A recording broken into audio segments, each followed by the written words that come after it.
So I realized I'm carrying a few extra pounds. I really didn't think of myself as fat. It's all kind of relative, you know. I was always a chunky kid. I always had a little thickness through the middle. And the only time I was actually kind of skinny, if you want to say that, is when I played sports when I was, 19. But even then, I didn't have like a six pack or anything like that. And I think most people maybe find out that they're overweight from, I guess, a significant other will be the first person to bring something up to you. But my wife, like, I understand that she wants me to live a healthier lifestyle. So, she doesn't want me to drink as much as I drink. She doesn't want me to eat the crap I eat. But she also doesn't harp on me about it. She never gets on me about it. And basically, that just tells me that I am not too fat to fuck.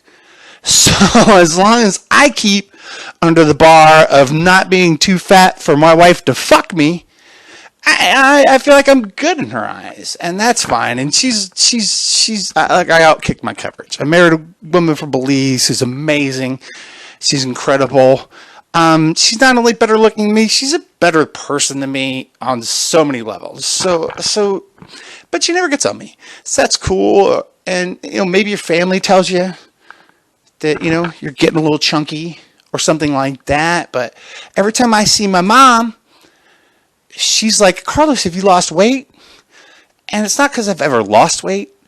I think it's always because she spends more time with my older brother, who is 2 inches shorter than me, and thus not able to pull off the gut in the same fashion I can. So when she sees him, she sees me, she's like, oh my God, you're so skinny.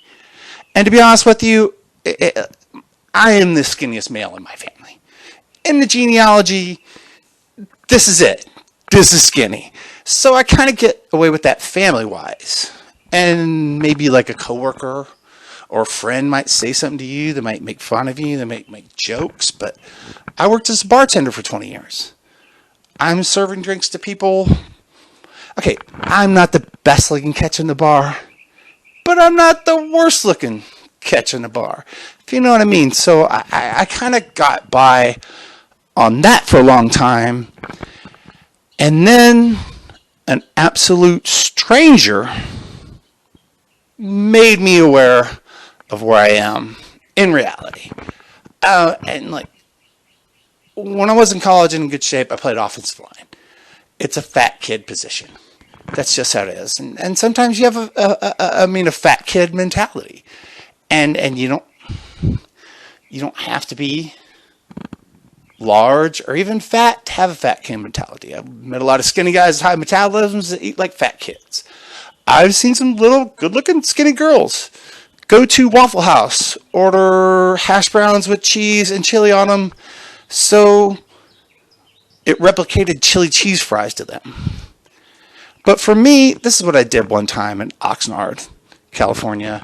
I dropped my wife off at class in Oxnard to go to beauty school at 9 a.m. I drove to the nearest Del Taco a little after 9 a.m. I ate a burrito, 2 crunchy tacos, 2 soft chicken tacos, and covered an order of chili cheese fries and hot sauce, then ate that.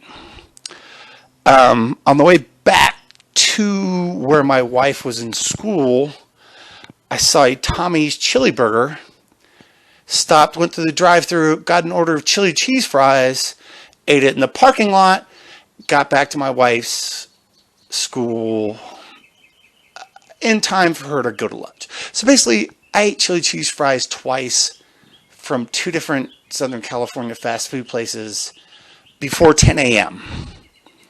And that happened. That's a real story. I'll tell you a story about yesterday.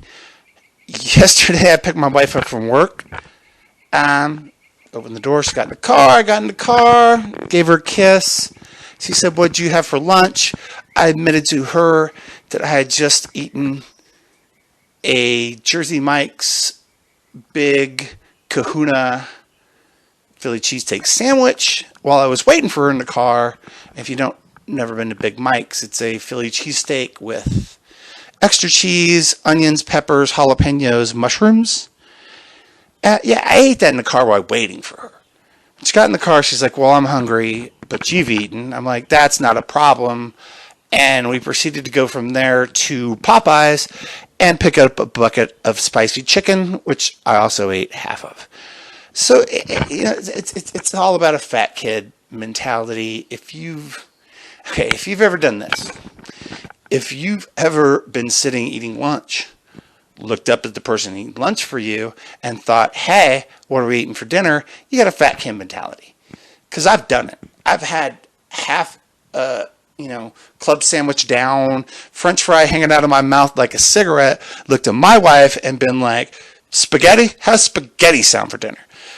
So it just happens that, that's kind of fat kids. That's the way we are. That's the way things happen. On the day in question, though, I wasn't doing anything like that. I simply went to pick my wife up from work, and she works in a strip mall. There's a big grocery store, which I mentioned before. She works in the business directly next to it. But also it's a large strip mall. So there's also a large chain pharmacy. There's several different restaurants. There's 2 Starbucks. Not 1. 2. I don't drink coffee. Just having to make that note. And so I go to pick her up because she's not from this country. She doesn't have a driver's license. No big deal. I don't have a job. Go to pick her up.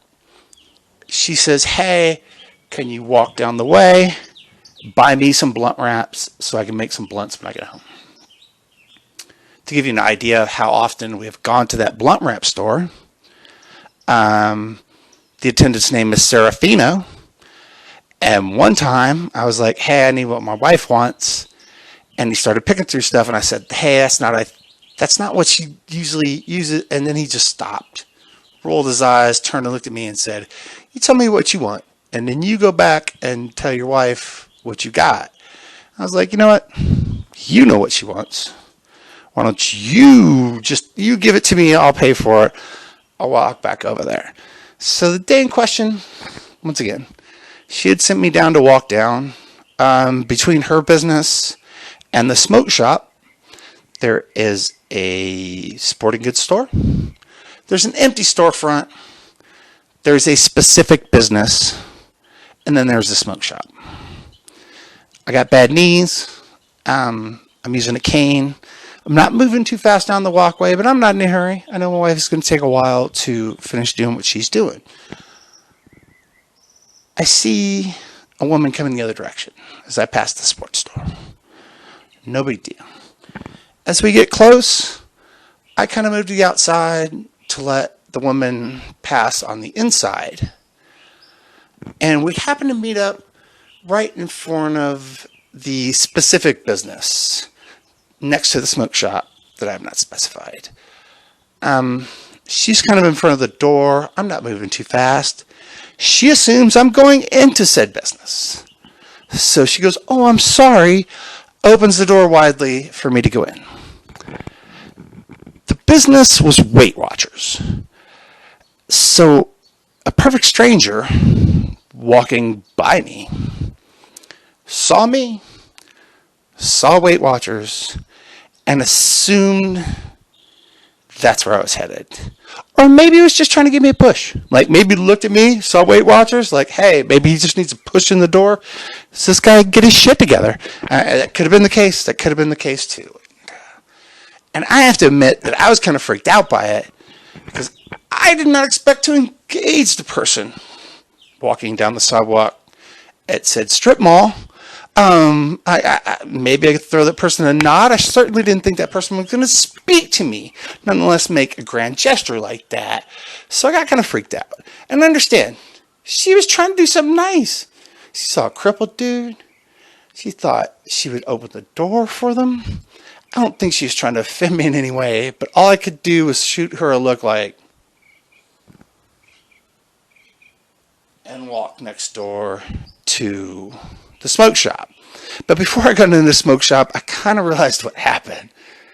So I looked to see her walking away, and I'm not sure if anybody else here has ever been able to identify shame from the back of someone's head.